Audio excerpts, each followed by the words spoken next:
고맙습니다. 하나님의 말씀 함께 나누겠습니다. 마가복음 16장. 자, 오늘 금양로 기도회 2017년 마지막 금양로 기도회 마가복음 마지막 장, 마지막 절 함께 나누겠습니다.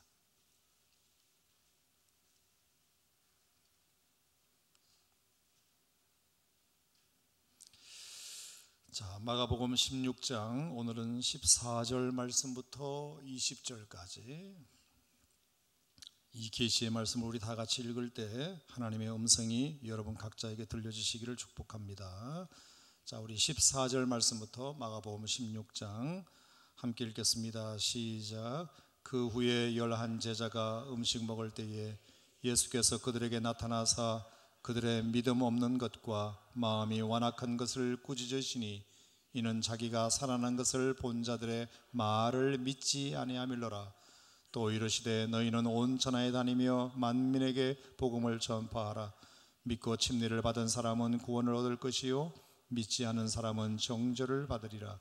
믿는 자들에게는 이런 표적이 나타나리니 곧 그들이 내 이름으로 귀신을 쫓아내며 새 방언을 말하며 뱀을 집어올리며 무슨 독을 마실지라도 해를 받지 아니하며 병든 사람에게 손을 얹은즉 나으리라 하시더라.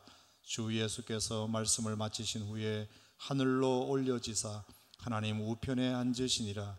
제자들이 나가 두루 전파할세 주께서 함께 역사하사 그 따르는 표적으로 말씀을 확실히 증언하시니라. 아멘. 자, 이제 다음 주 금양로 기도회 시간부터 이제 2달 동안은 여러분들이 교회에 나와서 성경 일독을 하실 수 있도록, 그래서 금양로 기도회 시간에도 성경 일독을 대신해서 2달 동안은 그렇게 진행을 하겠습니다. 우리가 2년 전에 했던 것처럼 여러분이 교재를 가지고 금양로 기도회 시간에 나오시면 우리가 성경을 같이 읽고 또 성경 요약에 대해서 간단하게 우리 목사님들이 이렇게 전해주시고 함께 또 기도하고 하는 시간을 그대로 이어가겠습니다. 그러니까 집에서 하실 분들은 집에서 하시겠지만 수요일과 금양로 기도회 시간에는 예배 시간을 통해서 다른 것 하지 않고 성경 일독을 계속 이어간다는 것 미리 말씀을 드리고요. 그래서 수요일날 저녁 예배나 금양로 기도회 시간에 교회로 오실 때는 여러분 일독 교재를 좀 가지고 오시면 더 좋을 것 같습니다. 자, 오늘 마가복음 16장 14절부터 20절까지 말씀을 함께 읽었는데요. 14절 말씀을 우리가 한번 다시 보겠습니다. 14절에 보면 그들의 믿음 없는 것과 마음이 완악한 것을 주님께서 꾸짖으셨다, 이런 말씀이 나와요. 제가 이 말씀을 좀 그냥 넘길 수가 없어서 제가 잠깐 마음에 걸려서 얘기하겠습니다. 자, 예수님께서 제자들에게 꾸짖으셨다, 나무라셨다는 표현이 나오는데 다른 걸 나무라지 않으셨어요. 딱 2가지 이유를 가지고 나무라셨습니다. 첫 번째, 뭐 때문에 나무라셨다고요? 믿음이 없는 것을 나무라셨습니다. 두 번째는 마음이 완악한 것을 나무라셨습니다. 여러분, 성경에 보면 믿음이 연약한 것도 있고 믿음이 없는 것도 있는데, 성경을 제가 이렇게 보니까 믿음이 없는 것은 나무라셨지만 믿음이 연약한 것은 나무라지 않으셨어요. 제가 오늘 성경을 봤어요. 보니까 믿음이 연약한 것은 주님이 나무라지 않으셨어요.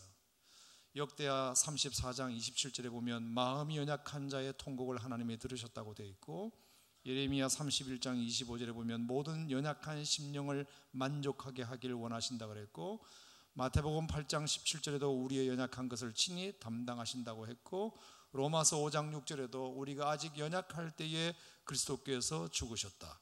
8장 3절에도 우리가 연약하여 할 수 없기 때문에 하나님이 대신해 주신다고 했고, 로마서 8장 26절에도 성령이 우리의 연약함을 오히려 도와주신다고 말씀하셨고, 14장 1절에도 너희가 믿음이 연약한 자를 잘 받아주라고 했지 내치라고 하지 않으셨습니다. 히브리서 4장 15절을 보면 우리의 대제사장은 우리의 연약함을 동정해 주시는 분이라고 말씀하셨습니다. 그러므로 우리의 기도도 시편 39편 4절에 있는 것처럼 내가 나의 연약함을 알게 해달라는 기도를 다윗이 했던 것을 우리가 볼 수 있습니다. 그러므로 성경에는 믿음이 연약한 자를 하나님이 나무라지는 않으셨습니다. 하나님이 어떤 사람을 나무라셨느냐? 믿음이 없는 자를 나무라셨습니다. 예수님의 12제자 중에 도마와 같은 사람, 예수님을 직접 보지 않고는 내가 믿을 수 없다 그랬을 때 예수님께서 친히 나타나셔서 도마에게 옆에 찔린 창자국을 보여주시고 손에 손바닥에 못자국을 보여주시면서 봐야 믿겠다고 할 때 믿음 없는 자가 되지 말아라, 믿음 있는 자가 되라, 그렇게 말씀하셨습니다. 사랑하는 성도 여러분, 우리가 살다 보면 믿음이 연약해질 때가 있습니다. 믿음이 늘 강할 수는 없어요. 삶에 지치고 곤고하고 힘들 때 보면 믿음이 떨어지고 믿음이 연약해질 때가 있어요. 그것 가지고 주님이 나무라지는 않으셔요. 왜?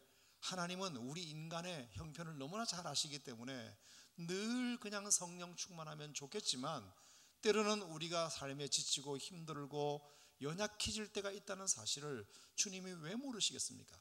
그때마다 주님이 이놈 하고 나무라신다면 어디 겁나서 살겠습니까? 하지만 우리가 믿음이 없는 것은 하나님이 꾸짖으십니다. 아예 믿음이 바닥나버리고 박박 끓고도 전혀 믿음이 국물도 없을 때에는 주님이 그것을 분명히 나무라십니다. 여러분, 믿음이 없다는 것은 뭘까요? 이것을 제가 다른 말로 말하면 하나님이 살아계신다는 사실, 그것을 믿지 못하는 것이 믿음이 없는 것입니다. 믿음이 없다는 말은 뭘까요? 하나님이 내 모든 형편과 처지를 다 아신다는 것을 믿지 못할 때, 그건 믿음이 없는 것입니다. 하나님이 분명히 나를 향하여 선하신 계획을 가지고 있다는 사실, 그것을 우리가 믿지 못할 때 그것은 믿음이 없는 것입니다. 여러분의 삶에 정말 하나님이 살아계시고 하나님이 여러분의 형편과 처지를 다 아시고 여러분을 향하신 하나님의 마음은 언제나 선하시다는 사실을 믿으시기를 바랍니다. 할렐루야. 믿음이 없이는 하나님을 기쁘시게 못한다. 하나님께 나아가는 자는 반드시 그가 계신 것과 또한 그가 자기를 찾는 자들에게 상 주시는 이심을 믿어야 할지니라. 여러분의 믿음이 하나님을 정말 영광스럽게 하고 하나님의 기쁨이 되는 믿음의 성도들 되셨으면 좋겠습니다. 두 번째는 마음이 완악한 것을 꾸짖으신다. 성경에 보면 마음이 완악한 것을 꾸짖으신다 했지 마음이 상한 자를 꾸짖으신다는 말씀은 없어요. 마음이 아픈 자를 꾸짖으신다는 말씀은 없어요. 시편 34편 18절에 보면 마음이 상한 자를 여호와는 가까이 하신다 그랬고, 이사야 42장 3절에 보면 상한 갈대를 꺾지 않으신다 그랬고, 61장 1절에도 마음이 상한 자를 고치신다 그랬고, 욥기 3장 20절에도 보면 마음이 아픈 자에게 생명을 주신다고 했지, 마음이 아프고 마음이 상해 있는 사람은 주님이 살펴주시고 위로해 주시지만 마음이 완악한 자는 그냥 두고 보고 계시지 않는다. 여러분, 우리가 상처를 받을 수 있고 살다 보면 마음이 상할 수 있고 마음이 아플 수 있습니다. 그건 하나님의 위로의 대상이죠. 그런데 마음이 완악한 것은 다른 것입니다. 마음이 완악한 것은 교만한 자에게 나타나는 가장 두드러진 특징입니다. 완악하다는 말이 뭐냐면 마음이 억세고 고집스럽다, 이렇게 국어사전에 되어 있지만 제가 좀 다르게 표현하면 자기를 돌아보지 않는다. 마음이 완악한 사람은 자기를 돌아보지 않습니다. 모두가 다 남 탓만 하지 자기를 돌아보지 않습니다. 그게 완악한 것입니다. 사랑하는 성도 여러분, 이제 2017년도도 한 해가 저물어가는 이때 정말 하나님이 우리에게 기뻐하실 일은 자기를 돌아보는 심령의 부드러움이 있는 것입니다. 마음이 완악한 사람은 절대로 자기를 돌아보지 않습니다. 내가 얼마나 하나님 앞에 잘못 살았고, 내가 얼마나 부족한 사람이었고, 내가 얼마나 믿음 없이 살았는가를 잘 돌아보는 것. 그것이 얼마나 중요한지 모릅니다. 그러니까 믿음이 없는 것과 마음이 완악한 것을 꾸짖으셨다는 이 말은 이렇게 연결됩니다. 믿음이 없는 것도 문제이지만 마음이 완악하여 내게 믿음이 없다는 것도 모르는 것은 더 큰 문제입니다. 믿음이 없는 것도 문제이지만 내가 믿음이 없다라고 고백을 하면 괜찮습니다. 믿음이 없다는 것을 인정하면 상관없습니다. 그런데 믿음이 없는 것도 문제인데 마음이 완악하여 내가 왜 믿음이 없느냐고 대들면 그건 더 큰 문제입니다.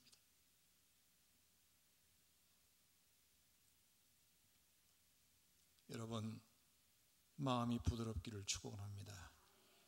자기를 내려놓고 자기를 돌아보고 정말 저는 믿음이 없는 사람입니다 라고 자기를 돌아보고 그렇게 하면 그게 마음이 완악하지 않은 것입니다. 여러분, 믿음이 없는 것도 문제이지만 저는 어떤 면에서는 주님이 더 꾸짖으시는 내용은 믿음이 없는 사람보다 더 심하게 꾸짖으시는 대상은 누구냐? 마음이 완악한 사람입니다. 믿음이 없다는 것도 모르고 믿음이 없다는 것도 인정하지 않고 나는 아무 문제가 없다, 나 같은 사람이 있으면 나와보라 그래라, 나보다 더한 놈 셌다, 이렇게 피해가면서 자신의 잘못을 인정하지 않으면 그것은 정말 완악한 것입니다. 이 세상에 완벽한 사람 아무도 없습니다. 그러므로 언제나 우리는 하나님 앞에 부족한 것을 느끼고 나를 돌아보고 2017년 한 해 우리가 어떻게 살았든 간에 우리는 감사한 것도 많지만 부족한 것도 많지 않습니까? 그럴 때마다 정말 우리가 잘못 살아서 믿음이 연약해져서 우리가 실수할 수 있었고 우리가 넘어질 수 있었습니다. 하지만 그것 가지고 하나님은 꾸짖으시지 않습니다. 너 왜 넘어졌냐? 왜 믿음이 약하냐? 제가 말씀드린 바대로 하나님은 그것 갖고 뭐라고 하지 않습니다. 중요한 것은 내가 지금이라도 나를 돌아보지 못하고 2017년 한 해 내가 어떻게 살았는가를 돌아보고 내가 그것이 내게 참 부족했구나, 그것이 나에게 모자랐구나, 그것이 나에게 잘못되었구나 라고 마음이 완악하지 않고 마음이 부드러워 교만해지지 않고 겸손해지면 주님께서 여러분들의 미래를 다시 새롭게 열어주시지 않겠는가, 저는 그렇게 생각하고요. 절대로 믿음 없지 않기를 바라고 마음이 완악하지 않기를 바랍니다. 정말로 주님의 꾸짖음의 대상이 되지 말고 주님의 긍휼의 대상이 되기를 주님의 이름으로 축복합니다. 자, 그런데 오늘 본문 말씀에 보면 참 놀라운 장면이 이어서 나와요. 자, 예수님께서 제자들을 향하여 믿음이 없는 것과 마음이 완악한 것을 꾸짖으셨습니다. 이는 자기가 살아난 것을 본 자들의 말을 믿지 않았기 때문이라고 14절은 말씀했습니다. 그런데 15절 말씀에 예수님께서 이렇게 말씀하십니다. 너희는 온 천하에 다니며 만민에게 복음을 전파하라. 여러분 어떻게 생각하십니까? 14절에 그들이 믿음이 충만하고 마음이 부드러워서 예수님의 칭찬을 극구 받았다면 15절 말씀이 이해가 됩니다. 너희 이렇게 믿음이 좋구나, 너희들이 이렇게 참 마음이 부드럽구나, 너희들이 이렇게 순종할 자세가 잘 되어 있구나, 그러니까 내가 너희들에게 명령한다. 너희는 이제 만천하에 다니며 복음을 모든 사람들에게 증거하여라.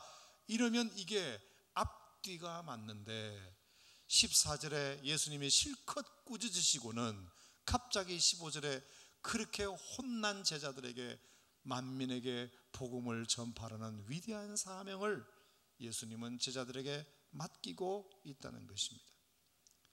여러분, 제자들은 복음을 전파한다는 건 뭐예요? 내가 믿는 복음을, 내가 믿는 예수님을 다른 사람도 믿으라고 말하는 거잖아요. 그러면 복음을 전하는 사람이 되기 위해서는 자기도 먼저 믿고 남들도 믿으라고 하는 거잖아요. 근데 여러분 14절에 뭐라 그랬어요? 그들이 예수님을 믿었나요? 안 믿었나요? 안 믿었잖아요. 안 믿었는데 무슨 복음을 전하는 겁니까? 자기도 안 믿는 복음을 어떻게 남들에게, 그것도 이스라엘이 아니라 온 천하에 다니며 복음을 전파하라고 하셨을까? 저는 너희들이 믿음 없는 것과 마음이 완악한 것을 생각하면 내가 너희한테 복음을 전거하라는 사명을 맡기려고 했었는데 내가 가만히 보니까 너희들이 믿음이 너무 없고 마음이 너무 완악한 걸 보니 내가 너희들에게 절대로 복음 전하는 것을 맡길 수 없겠구나. 이래야 14절과 15절이 연관성이 있는데 어떻게 믿음 없다고 실컷 꾸짖으시고는 갑자기 온 천하에 다니며 만민에게 복음을 증거하라는 말씀은 또 무슨 말씀일까? 오늘 이 말씀을 몇 가지로 좀 생각해 보고자 합니다. 여러분, 왜 예수님은 준비도 안 된 제자들에게, 믿음도 없는 제자들에게, 마음이 완악한 제자들에게 예수님의 마음을 시원하게 해준 것이 아니라 오히려 답답하게 했던 그런 제자들에게 왜 예수님이 하셨던 그 위대한 사명을 제자들에게 위임을 하게 되셨을까요? 저는 이 말씀을 보면서 마치 요한복음 21장에 베드로 생각이 났습니다. 베드로가 예수님께서 부활하셨다는 소식을 듣고서도 우리 물고기 잡으러 가자. 그래서 물고기를 잡으러 제자들을 데리고 갔습니다. 근데 한 마리도 고기를 잡지 못하자 새벽에 예수님께서 오셔서 떡과 생선을 준비하시고 그리고 나서 배 오른편에 가서 그물을 던지라 해서 고기를 많이 잡게 되어서 153마리를 잡게 되었습니다. 그때 예수님인 줄 알고 베드로가 수영을 해가지고 뛰어와서 예수님 앞에 엎드렸을 때 예수님께서 그 베드로에게 바요나 시모나, 요한의 아들 시모나, 네가 나를 이 사람들보다 나를 더 사랑하느냐 사랑하느냐 사랑하느냐 3번 예수님이 물으셨어요. 그때 베드로가 이렇게 대답했습니다. 예, 예수님, 제가 예수님을 사랑하는 줄 주님이 아시나이다 아시나이다 아시나이다로 대답했습니다. 여러분들이 헬라어를 잘 몰라도 우리가 우리말 성경의 이 질문과 대답은 좀 이상한 점이 있습니다. 예수님이 사랑하느냐고 물었으면 사랑합니다라고 답을 해야 되는데 그렇게 답하지 않고 베드로는 사랑하느냐는 질문에 주님이 아시지 않습니까? 라고 대답했습니다. 주님이 아시지 않습니까? 여러분, 사랑합니다로 물었으면 사랑합니다라고 대답을 해야 됩니다. 그게 맞는 말입니다. 그런데 사랑하느냐고 물었을 때 아시지 않느냐고 대답을 했다는 것은 뭔가 자신감이 없다는 뜻입니다. 뭔가 자신이 없다는 뜻입니다. 우리가 이것을 헬라어 구문으로 분석해 보면 예수님께서 아가페의 사랑으로 물으셨는데 베드로는 필로세라고 대답했다. 필로세. 다시 말하면 예수님께서 그렇게 원했던 하나님 아버지의 사랑, 목숨 바쳐 희생했던 그 예수님의 사랑, 그 사랑을 물었는데 베드로는 끝까지 그런 사랑의 수준에 이르지 못한다고 대답했습니다. 그런데 예수님께서 뭐라 그러셨죠? 내 양을 먹이라, 내 양을 치라, 내 양을 먹이라. 베드로를 통해서 시원한 대답을 듣지도 않았는데, 시원한 대답을 들은 것도 아닌데 예수님께서는 당신의 양을 베드로에게 먹이라고 과감하게 사명을 맡기시는 모습을 보게 됩니다. 준비도 안 된 제자들에게 당신의 큰 일을 맡기신 것입니다. 사랑하는 성도 여러분, 오늘 본문도 마찬가지입니다. 전혀 믿음도 없고 마음이 완악한 자들에게 감히 예수님의 복음을 증거할 수 있는 위대한 사명을 그들에게 맡겼던 예수님의 마음은 어떤 마음이었을까를 여러분 한번 생각해 보십시다. 첫 번째, 제 생각에는 복음을 전하는 사명이 너무나 급했기 때문이 아닌가 생각합니다. 여러분, 우리가 6.25가 났을 때 우리나라는 아무런 준비가 되지 않았습니다. 물론 군인들이 있긴 있지만 그 준비된 군인들만으로는 이 밀려오는 북한군과 중공군을 감당해낼 수 있는 재간이 없었습니다. 나라는 위태롭고 막기는 막아야 되겠고 군인은 다 죽고 전사하고 병력수는 모자랐을 때 전혀 준비가 안 되었지만, 전혀 군사훈련을 받지 않았지만 그냥 총만 들고 뛰어나간 이들이 있었으니 학도의용군들입니다. 학생들입니다. 학생들. 나라가 위태로우니까 제식훈련도 전혀 받지 않고 총검술도 제대로 해보지 않고 유교훈련도 받지 않았지만 나라가 급하니까 아무나 그냥 총이라도 들고 나가서 싸우는 것입니다. 임진왜란 때도 마찬가지입니다. 병력이 준비되지 않았을 때 그 스님들도 나서고 의병들도 나서고 농민들도 나서고 그렇게 나서가지고 이 왜군의 침략을 막기 위하여 나라가 위태로울 때는 누구든지 나서는 거죠. 준비가 안 되었지만 축구 경기에서 우리가 골을 먹으려고 하면 저 전방에 있는 공격수도 와서 수비를 같이 해줘야 되는 것처럼 준비가 안 됐지만 급하면 준비 안 되는 사람도 뛰어나가야 되는 것이죠. 여러분, 제자들은 복음 전도의 자로 전혀 준비가 되지 않았습니다. 하지만 예수님께서 그들에게 복음을 증거하는 사명을 맡긴 것은 그만큼 복음 전도가 급하기 때문인 것입니다. 급하기 때문에. 이것은 준비를 언제 갖추고 이 일을 할 것인가? 이거는 영적 전쟁과 같은 것이기 때문에 아마 그랬을 것입니다. 여러분, 이번에 제천의 목욕탕에서 화재 사고로 29명이 죽었을 때에도 언제 소방서가 와서 소방차가 다 설치하고 할 때까지 언제 소방대에게만 기다리냐? 옆에 마침 지나가는 사다리차 운전사가 저거 우리도 사람이 대롱대롱 매달려 있으니까 우리는 소방대원은 아니지만 우리 사다리차라도 어떻게 그 이삿짐 나르는 사다리차로 구해낸 거잖아요. 무슨 그걸 하라는 명령을 받은 것도 아니고 그걸 할 수 있는 무슨 자격을 받은 것도 아니지만 급하면 누구든지 뛰어나가서 사람의 목숨을 구해야 되는 것처럼 여러분, 믿음 없는 제자들에게 복음을 전가하고 맡기신 이 이유는 전도가 그만큼 급하기 때문인 줄로 믿습니다. 우리는 믿으니까 급하지 않은 것 같죠. 왜? 나는 이미 빠져나왔으니까. 나는 비상구로 잘 빠져나왔으니까. 나만 살면 되는 겁니까? 아직도 여탕에는 20몇 명이나 사람들이 있는데 누구라도 뛰어들어가야 되지 않습니까?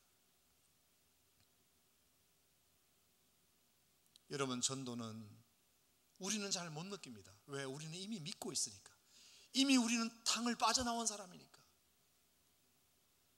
하지만 그 불길 가운데서 그 연기 가운데서 질식하여 죽어가는 사람들한테는 한시가 급한 것입니다. 아멘. 자격 있는 사람들만 오라는 게 어디 있습니까? 준비된 사람들만 나를 구하라는 것이 어디 있습니까? 소방대원만 꼭 와서 나를 구하라는 것이 어디 있습니까? 전도대원만 와서 꼭 구하라는 것이 어디 있습니까? 누구라도 가서 구해야 되는 거죠. 전도는 그만큼 긴급한 것입니다. 긴급한 것입니다. 사람이 죽어가고 있고 또 죽어가고 있으니 마치 응급실의 의사들처럼 시각을 다투고 촌각을 다투는 일이니까 우리가 그 일을 해야 된다는 그것을 주님이 오늘 우리에게 말씀하지 않았는가. 사랑하는 성도 여러분, 여러분들은 이 안에 계시니까, 나는 이미 전도받았으니까, 나는 이미 구원받았으니까 내 일이 아니라고 생각하면 안 됩니다. 정말 전도는 언제나 급한 일입니다. 할렐루야. 중요한 일이지만 급한 일입니다. 반드시 내 자격, 나는 전도할 줄도 모르고 사역일을 한번 연습해 본 적도 없고 나는 전도를 한 번도 해본 적이 없고 그래서 그것이 전도 안 하는 핑계가 될 수 없습니다. 사람이 지나가다가 물에 빠진 것을 보면 뭐라도 던져주어서 119 구조대원이 중요한 게 아니라 뭐라도 던져주어서 그 사람이 지푸라기도 잡을 수 있도록 해주는 것이 그게 우리 먼저 믿은 사람들의 사명이라고 생각하고, 저는 예수님께서 자격도 없는 믿음도 부실한 제자들에게 전도의 사명을 맡기신 첫 번째 이유는 너희들이 준비 안 된 것을 준비될 때까지 기다리기가 전도가 너무 급하기 때문인 것입니다. 아멘.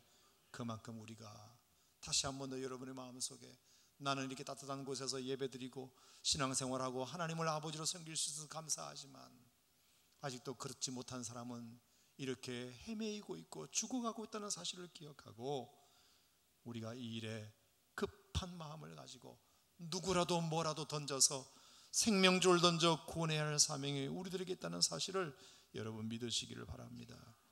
두 번째, 왜 믿음 없는 제자들에게 이런 위대한 전도의 사명을 맡기셨을까? 사람을 구원해내는 것은 내 힘으로 되는 것이 아니라는 것을 말씀하시는 것입니다. 자, 만약에 예수님의 제자들이 완벽하게 전도인으로 딱 준비가 되어 있다고 칩시다.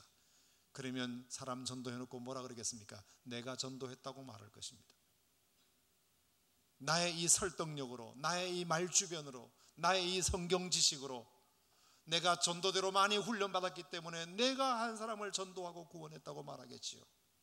그런데 믿음도 없고 준비도 안 된 제자들이 나가서 복음을 증거했을 때 그 복음 증거로 말미암아 누군가 믿었다면 그것은 본인의 힘으로 된 것이 아니라 전적으로 하나님이 구원해 주신 거잖아요. 하나님이. 아멘. 그러므로 우리는 순종할 뿐이고 변화는 하나님이 시키는 것입니다. 시키는 것이에요.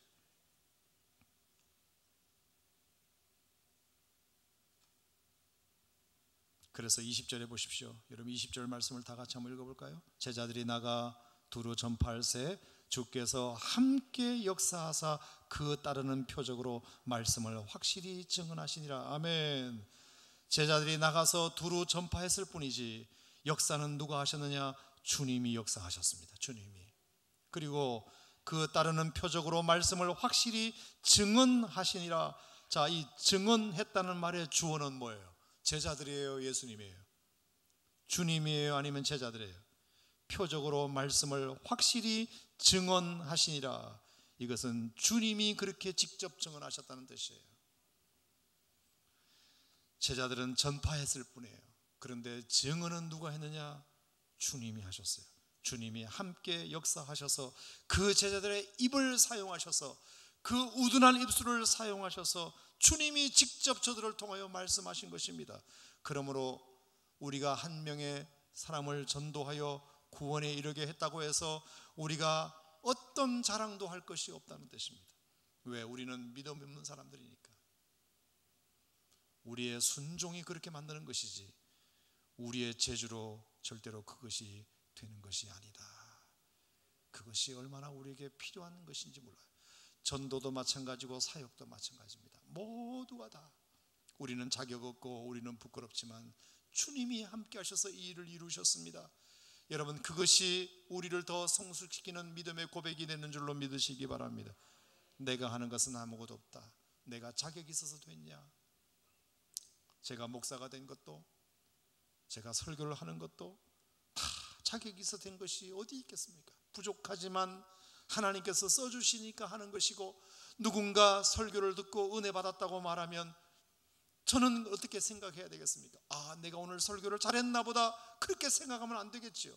주님께서 역사하사 말씀을 확실히 성령께서 그에게 증언하셨기 때문에 그분이 은혜 받았다는 고백을 하는 것뿐이지, 저는 전파했을 뿐이고 주님께서 함께 역사하사 그 따르는 표적으로 말씀을 주께서 증언하셨기 때문에 사람들에게 감동이 일어나고 고백이 일어나고 역사가 일어나고, 우리 모두가 다 이 사실을 잊어버리지 말아야 할 줄 믿습니다. 세 번째, 믿음도 없는 제자들에게 예수님께서 복음 전거의 위대한 사명을 맡기신 이유는 믿음이 없지만 하다 보면 내가 더 성숙해지는 면이 있기 때문입니다. 믿음이 없지만. 여러분, 솔직히 생각해 보세요.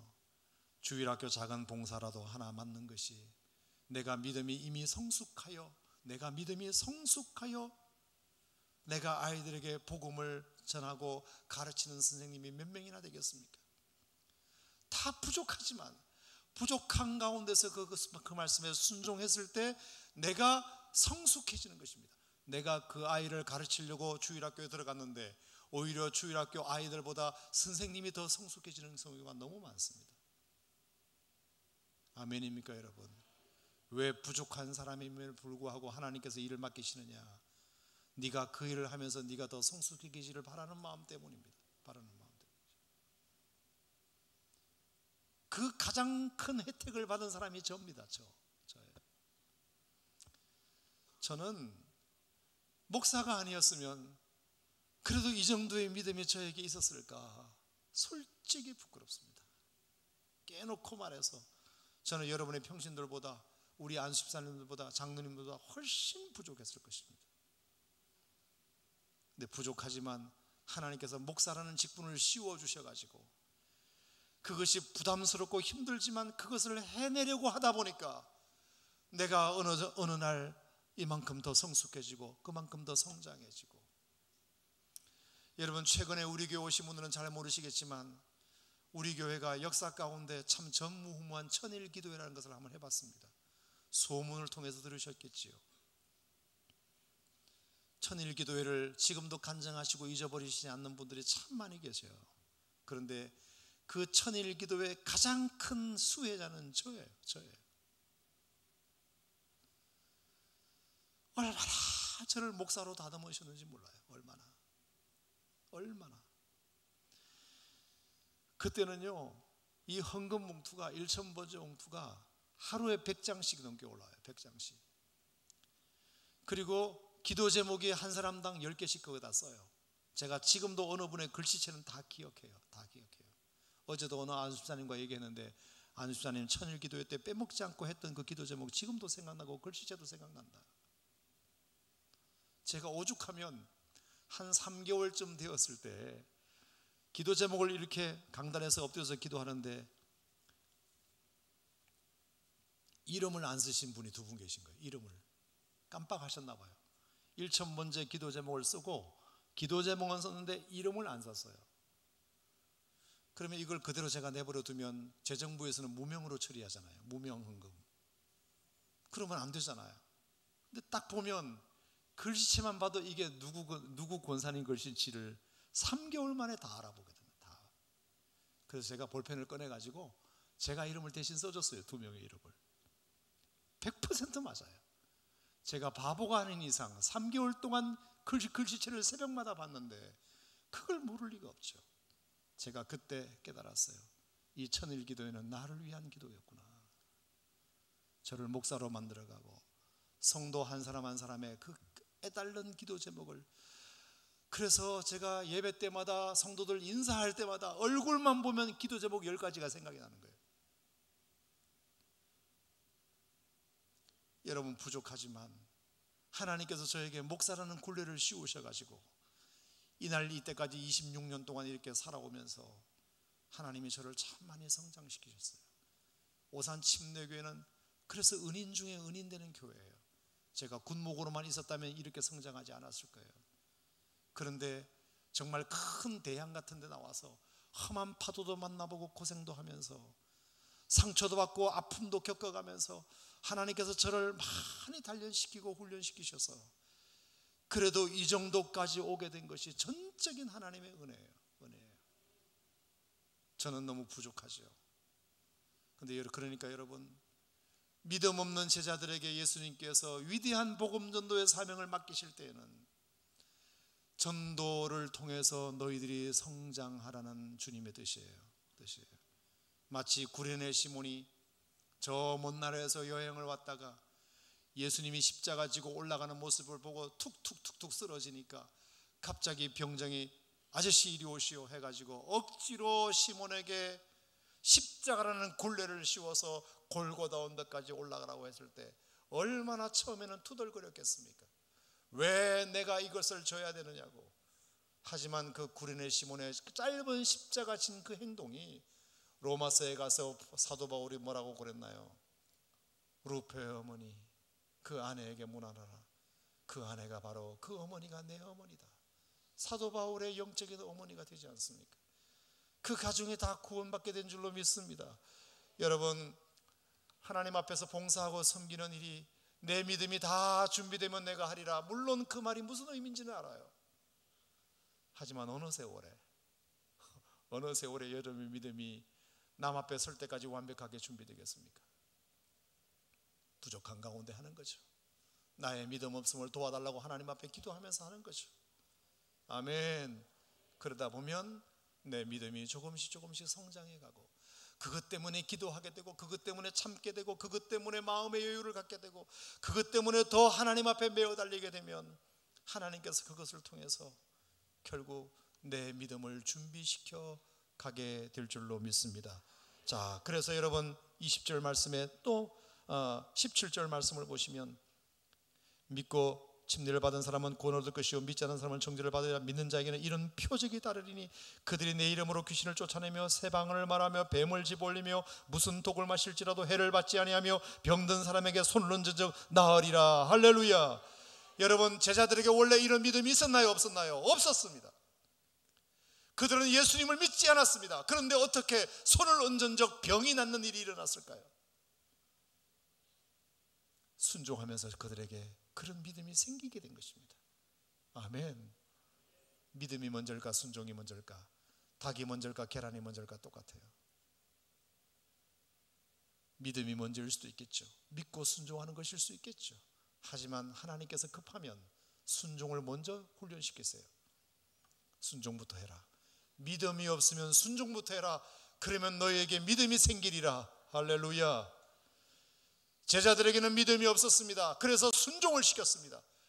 온 천하에 다니며 만민에게 복음을 전가하라. 그랬더니 어느 순간 믿음이 생겨서 이제는 손을 얹은 적 사람들의 병이 떠나가고 귀신이 물러가고, 할렐루야. 예수님께서 그렇게 하신 이유가 있구나. 그러니까 혹시 이주원 목사님이나 하성철 목사님이 집사님 내년에 이거 한번 맡아주시면 어때요? 목사님 저 믿음이 부족해서요. 믿음이 부족하니까 시키는 겁니다. 믿음 좀 성장할 수 있는 기회를 제공하는 줄로 생각하고 여러분 아멘으로 그냥 받으셨으면 좋겠어요. 아멘. 네 번째, 믿음 없는 제자들에게 온 천하에 다니며 복음을 증가하라는 위대한 사명을 맡기신 마지막 네 번째 이유는 하나님이 우리를 믿으시기 때문입니다. 따라합시다. 하나님이 나를 믿고 싶어 하신다. 우리는 안 믿는데 주님은 나를 믿고 싶어 하신다. 여러분, 이 명제에 대해서 어떻게 생각하십니까? 저는 여러분들이 아무리 주님을 믿어도 주님이 여러분들을 믿어주는 크기에 비하면 아무것도 아닙니다.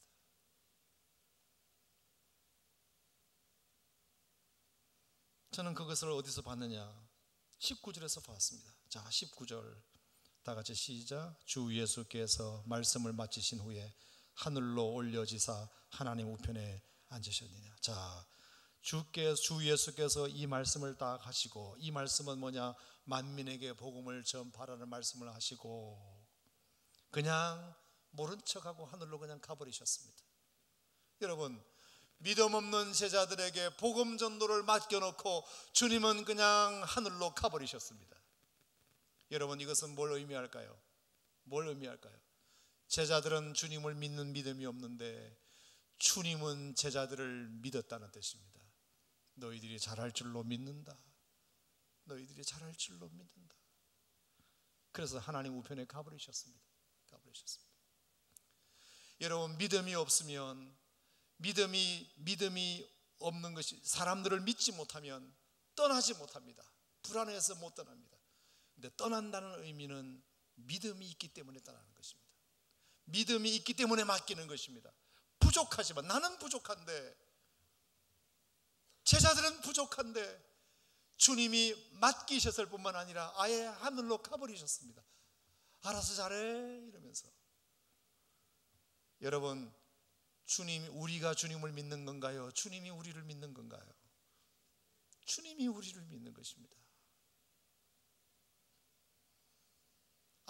우리가 하나님을 향한 믿음이 많아도 하나님이 우리를 믿어주시는 것에 비하면 아무것도 아닙니다.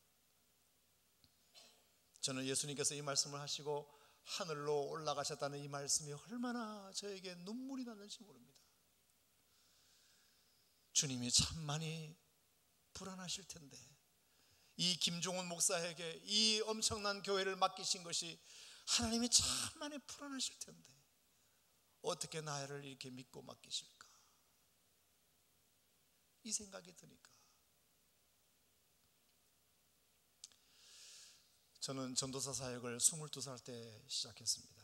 22살 때, 신학교 3학년 때. 군대를 안 갔으니까 3학년이면 22살이잖아요.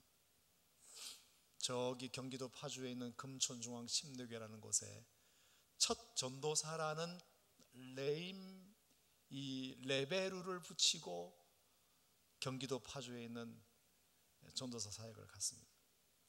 그때가 아마 5월달이었을 거예요. 5월달 1987년 5월이었겠죠. 3학년 때니까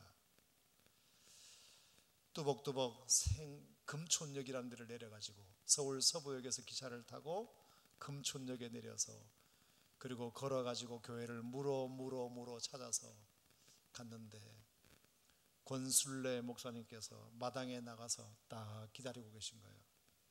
전도사님, 먼 길 찾아오느라 수고 많으셨다고. 제 군목 선배님께서 군목으로 임관하는 바람에 저를 이제 추천해 주셔가지고 거기를 가게 됐는데, 그러면서 사모님 보고 따뜻한 밥을, 제가 온다고 고깃국에다가 따뜻한 밥을 이렇게 대접을 하시라고 준비를 하셔서, 그래서 참 잘 먹고, 그리고 나서 나랑 얘기 좀 하자고. 그래서 목사님이 저랑 얘기하는데 아무 말씀도 안 하시고 딱 두 마디를 하셨어요. 두 마디.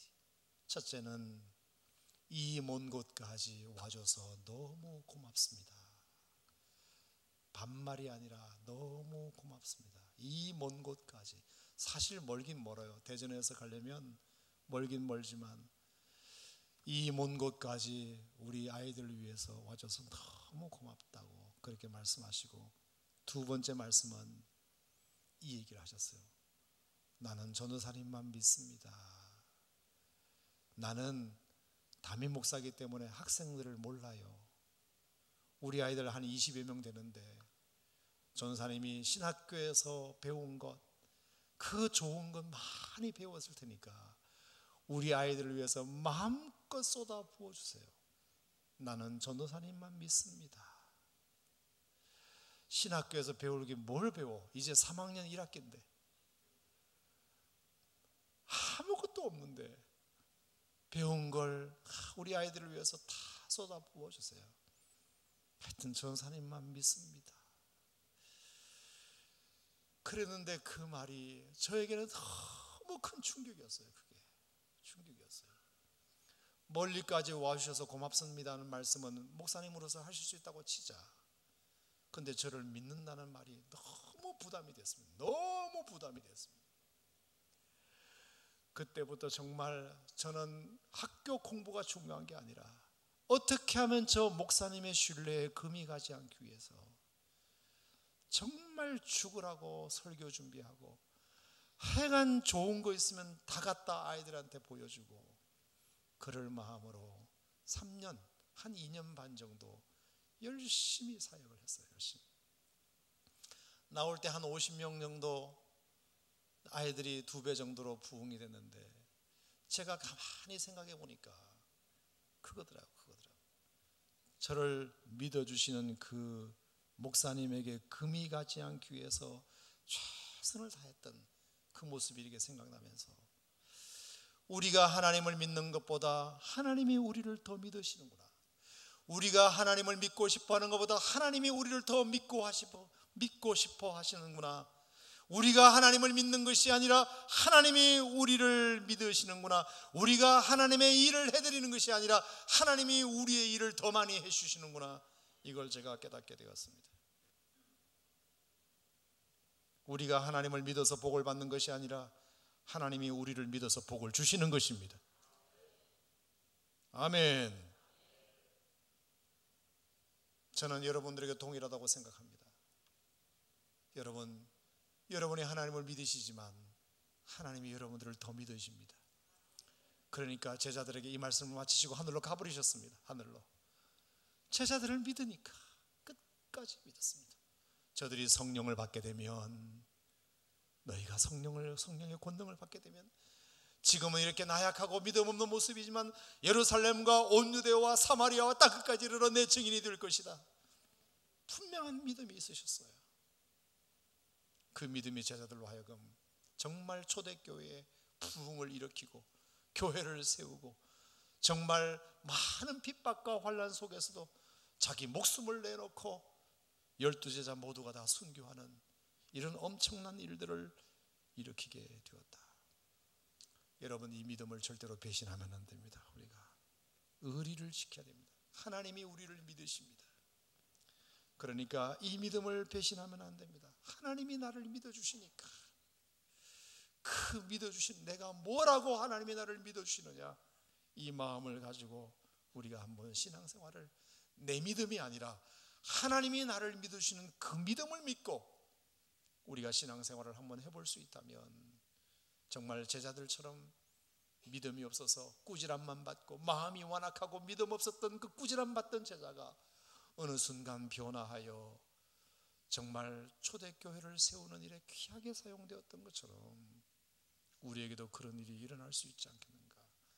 전도는 급하기 때문에 믿음 없는 제자들이라도 사용하신 것이고, 사람을 구원하는 것은 사람이 하는 것이 아니라 하나님이 직접 하시는 것이기 때문에 그들을 사용하신 것이고, 그런 것을 통하여 나를 더 성숙시키고자 하시는 하나님의 뜻 때문에 그것을 시키신 것이고, 우리가 하나님을 믿는 믿음은 없지만 하나님은 우리를 믿는 믿음이 있으시기 때문에 제자들에게 그 엄청난 사역을 맡기신 줄로 믿습니다. 여러분, 그러므로 여러분에게 부탁드립니다. 나는 믿음이 없다라고 생각이 들더라도 하나님은 여러분들을 믿으신다는 믿음은 가지시기 바랍니다. 나는 하나님을 믿는 믿음이 부족하더라도 하나님은 여러분들을 믿으신다는 믿음을 가지시길 바랍니다. 그 믿음이라도 있으면 승리할 수 있습니다. 우리가 하나님을 믿는 것이 아니라 하나님이 나를 믿는다는 믿음, 그 믿음이 우리에게 그 믿음만 우리에게 있어도 제자들처럼 이 마가복음 16장의 마지막을 멋있게 장식할 수 있습니다. 2018년 한 해, 돌아오는 새해, 다가오는 새해, 우리 하나님을 믿어야 되겠지만 하나님의 무엇을 믿느냐? 하나님이 여러분을 믿는다는 믿음을 가지시기를 축원합니다. 기도하겠습니다.